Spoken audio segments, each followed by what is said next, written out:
Good afternoon, everyone, and thank you for inviting us, Richard and Rebecca. Thank you so much, Raul. Thank you, wonderful facility. I'm always here every weekend. No. It's not me. It's my mother-in-law. She likes to do the casino thing. All right, so it's a long presentation, but I'll do my best to make it fast so that you can understand as well. Basically, I want to talk about what's going on with Globe. And yes, Hazel, I got you. We're talking about the telecom industry. And we'll tell you what are the trends are, what are we doing, what are those stuff. So, in everything we do in Globe, we always start with our why. Why are we doing this? What for? Something beyond the numbers, which gives us purpose, okay? Bigger than just the headlines. In today's digital world, connectivity, as you all know, is no longer a privilege. It is a right. In fact, let me just be very vocal about it. People bitch a lot if they don't have internet. That's why I brought Maggie. Is Maggie here? Maggie? Okay, Maggie's over there. She's our platinum head for Visayas. So you can complain to her, not me.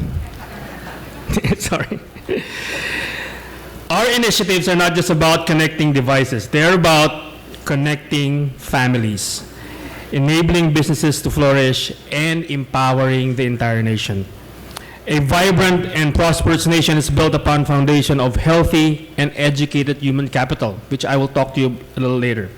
Today, I want to emphasize the importance of investing in our people, our constituents, who are also our customers. We are here to serve you. Okay? So get going, Meg, because they get serving. This is precisely why we at Globe maintain an unwavering focus on people. We believe in following their journey, understanding their unique needs, and addressing them through technology. 10 years ago, when we started this this drive, we entered into a pandemic as a telecommunications company, and we emerged as the Globe Group, a digital solutions group that with more than 32 companies under our portfolio, and with business interests in telco, health, fintech, entertainment, manpower, IT, digital advertising. We are more than just a telco. We are now called a techco. We continue to serve our customers nationwide with more than 56 million customers, and as such retained our position as the country's mobile leader. Beyond that, we are also a signatory of the UN Global Compact, with commitments to set science-based targets. In more ways, we are contributing to the nation's economic, social, and environmental sustainability goals. We have definitely gone a long way, but we still have a very long way to go. And while we have several companies within our ecosystem, as you can see, most of you are familiar with it, definitely GCash, I guess. Right? So in Visayas, it's called GCash. Right? Our KMD, which I will talk about a little later. The very foundation of all of this, and I guess the very foundation of all of your businesses is, guess what?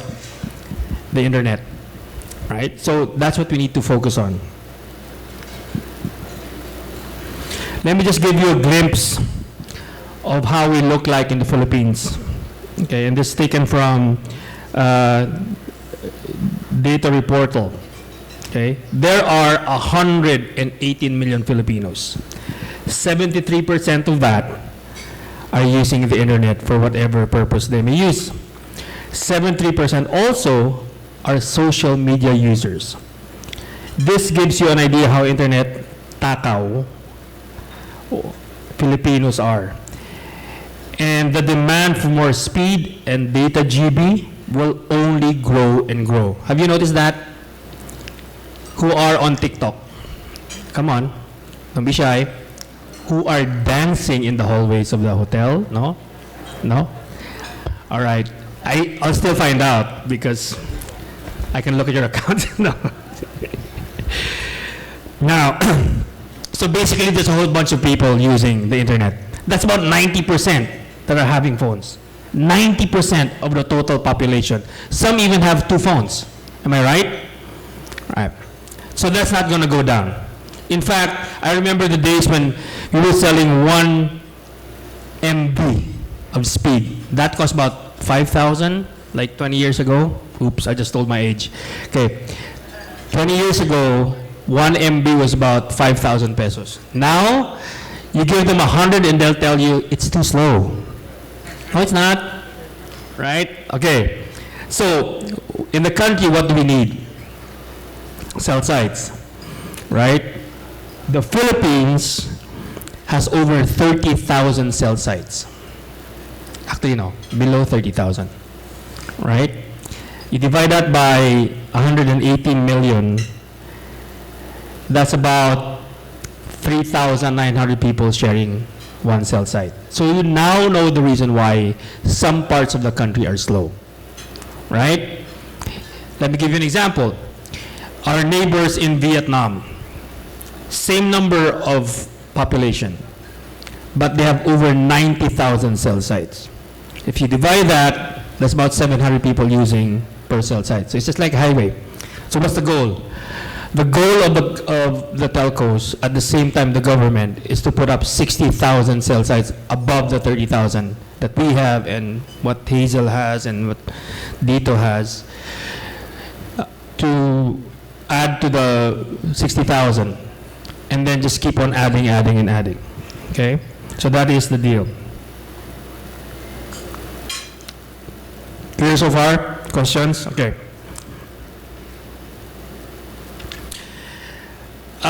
Our commitment is basically simple: to ensure that we build a robust 4G and 5G LTE network. We are not perfect, nobody is, but we strive to be. Okay, we cannot be in all of the places. That's why you have dead spots, right? But we try to be. Okay, it's not cheap. Okay, I get like 40 complaints every day. Reinvest on continuous improvements and builds to our network facilities. How do we do that? Basically, all our 40%, 30% of our income every year goes back to the network. We move from a telco-based one to a product and services that will enrich the lives of our customers. And lastly, we ensure that all our programs are sustainable. Okay, moving forward for the future. There was a big, in the last few years, we've seen a big leap in network builds of all telcos. Why? Because this is of the Bayanihan law that was introduced during the previous administration. Okay, we used to get. I'll give you an idea. We used to get permits for a cell site, and it's at 28 permits in a span of a year and a half. Okay. When the Bayanihan law was launched, it was down to about 7 or 8 permits in 7 days. So the builds of all the telcos from one cell site is now down from 1 year and a half to about 4 months to 5 months, given that you don't have any issues, right? So that's the goal. Another thing also that the government is also introduced are tower companies. Have you heard about the tower companies? Okay, these are the tower companies. Tower companies actually just build towers, okay, all over the country. They're the multiplier effect of towers. So they build, we rent, we put our equipment right there, and it multiplies significantly the number of towers that we have in the country, because we build about 1,000, 1,500 cell sites per company. So let's just say that's 4,500 cell sites for the three of us, but they build about 3,000 per tower co, and there are 6 of them. So that will really help us build more cell sites, get you more connected.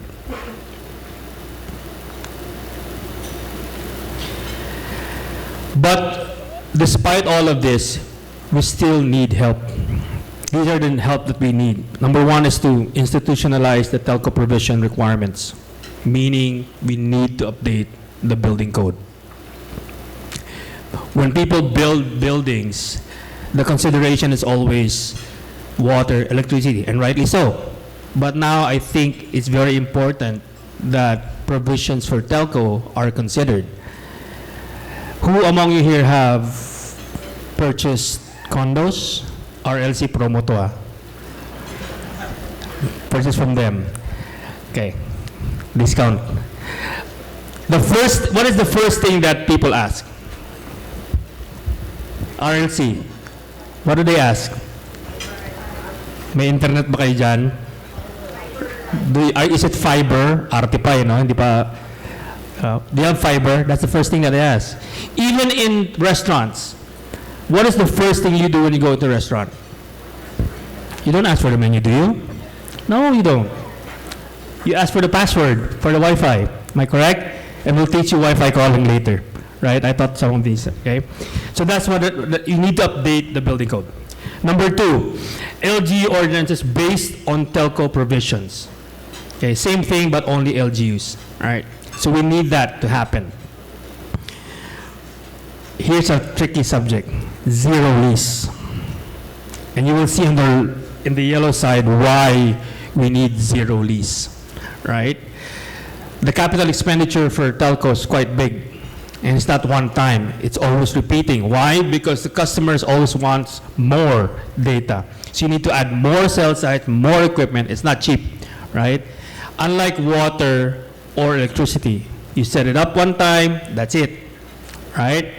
Not for telco. So now we're working with different companies and different LGUs to agree on zero lease. You know how much I'm not going to say the rules here. All right. In Cebu, let's talk about Cebu. Cebu has always been the beneficiary of many builds. I think not just for us, but also for PLDT, I guess, and for Dito. I know Dito, definitely. These are the breakdowns of the cell sites that we've done in Cebu. Okay. For the last 5 years, let's talk about wired broadband. We've built 241,000 fiber to the home. That's the fiber that you see in the house. So it's basically one house. It's Wi-Fi in the house. It's 241,000 houses. Okay, since the pandemic. 30% of that is in Cebu City, 12% is in Mandaue, 12% is in Lapu-Lapu, and 46% is in the province of Cebu. Rightly so, because the province is composed of 44 municipalities. That's about roughly, give or take, 27 houses per municipality. For cell site, same thing, right? Same thing.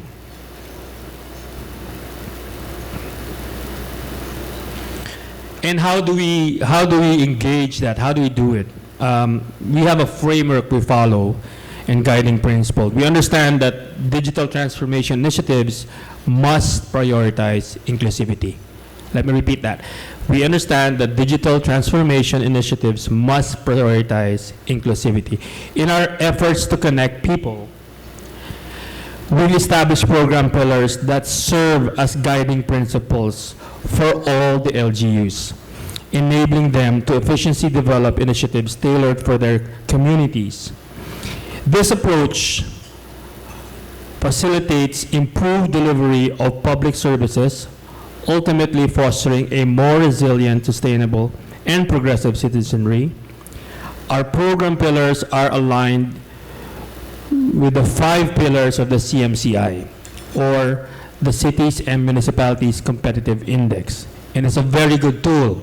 Okay? And let me show you what the CMCI is. That's the CMCI, right? And that's an example also. Bohol is the 57, right? There are 5 pillars that the DTI and LGUs follow, right? So if you rank, and they're ranked like highly urbanized cities, municipalities, first class, second class, third class, and you need to, their goal is to up their score in these pillars. If these are up, investors are definitely coming in. I'll give you a perfect example. A good friend of mine, Mayor Jerry Treñas of Iloilo, and have you seen Iloilo now? They're number one in their class in government efficiency. So everybody wants to work with them. Everybody wants to go to Iloilo. Everybody wants to invest in Iloilo, right? So that's how it goes. Constructing a framework presents its own set of challenges. Then what we do is we put our purpose right in front of it.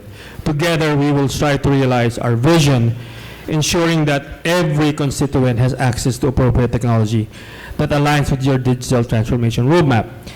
At Globe, we are committed to fostering digital inclusivity by assembling comprehensive solutions that catalyze progressive and grassroots level. And most importantly, education. I mean, a lot of people, and let me just talk about this. A lot of people say, digitize this, digitize that, digitize this. Okay, can you? And then I ask them, can you turn on your Wi-Fi? And then they say, what's a Wi-Fi? So there's a big disconnect on technology and education, right? I'll give you another example. When people ask me, and they do this a lot, they say, Pat, ang pangit ng signal ko. My signal's bad. What signal? Globe, of course Globe. You're talking to me, right? So what signal are you talking about?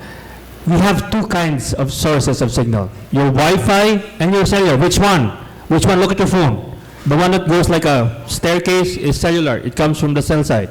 The one that looks like a fan is Wi-Fi. It comes from the cabinets. So which one are you talking about? See, simple questions, but if not posed properly or not taught properly, becomes a big issue. But it's really not. Okay? Thanks. Here are some of the basic solutions that we've had. The intent is to basically get a company or a group, get their internet, get their solutions in a one-stop shop manner. So if you have issues with, you need help with HR, we have a solution for that. We need for payroll, we also have that. So we're kind of do it all in one. And St. Patrick knows that because they're our clients.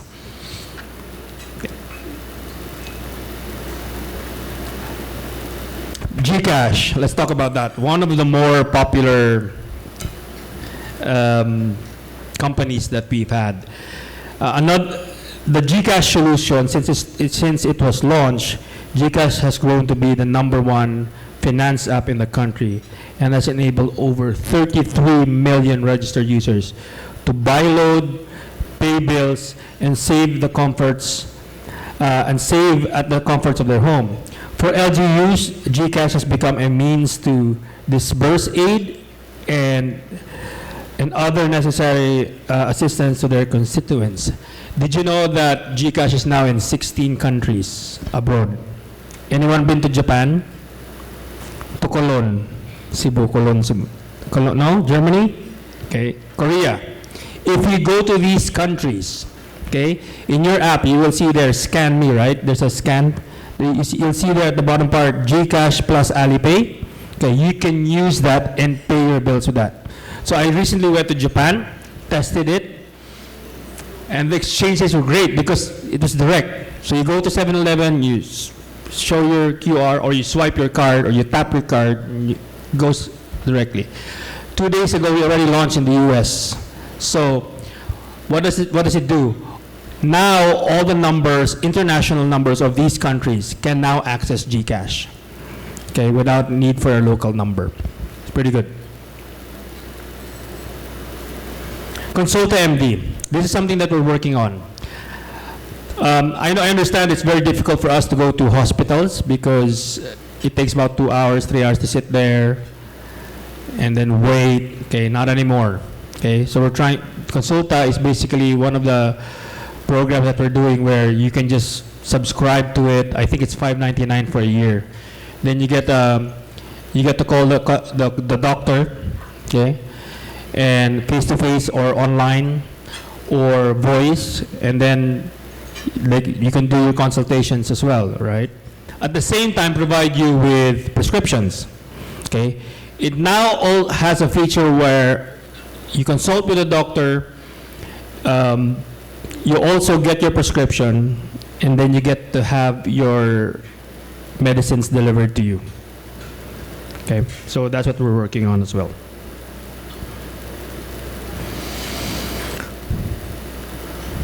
Of course, at the end of the day, Globe is still committed to do the 10 out of the 17 UN Sustainable Development Goals.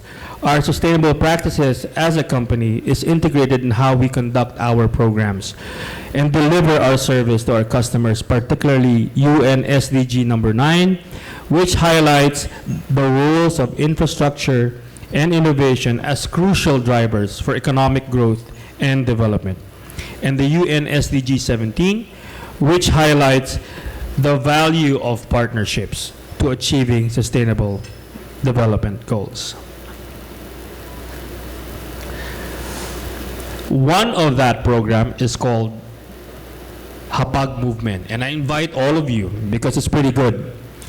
Hapag basically helps in solving voluntary hunger in the country. Now, we just don't go and give food to everyone, right?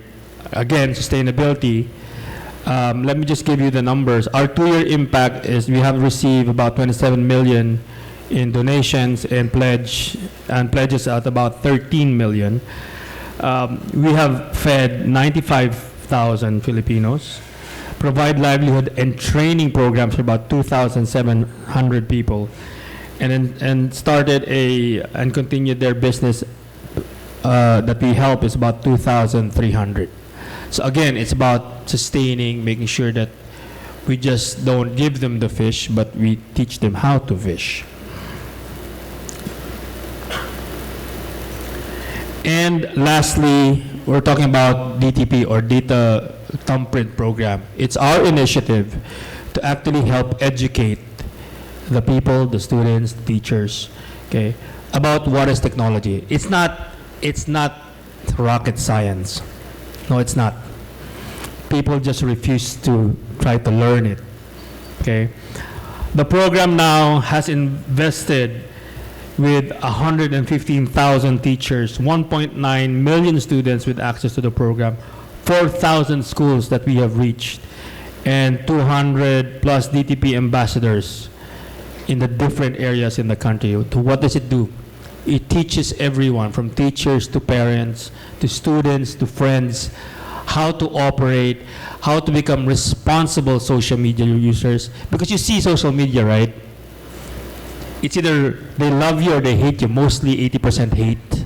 Right? So we teach people how to be responsible social media users. Lastly, we cannot do this alone.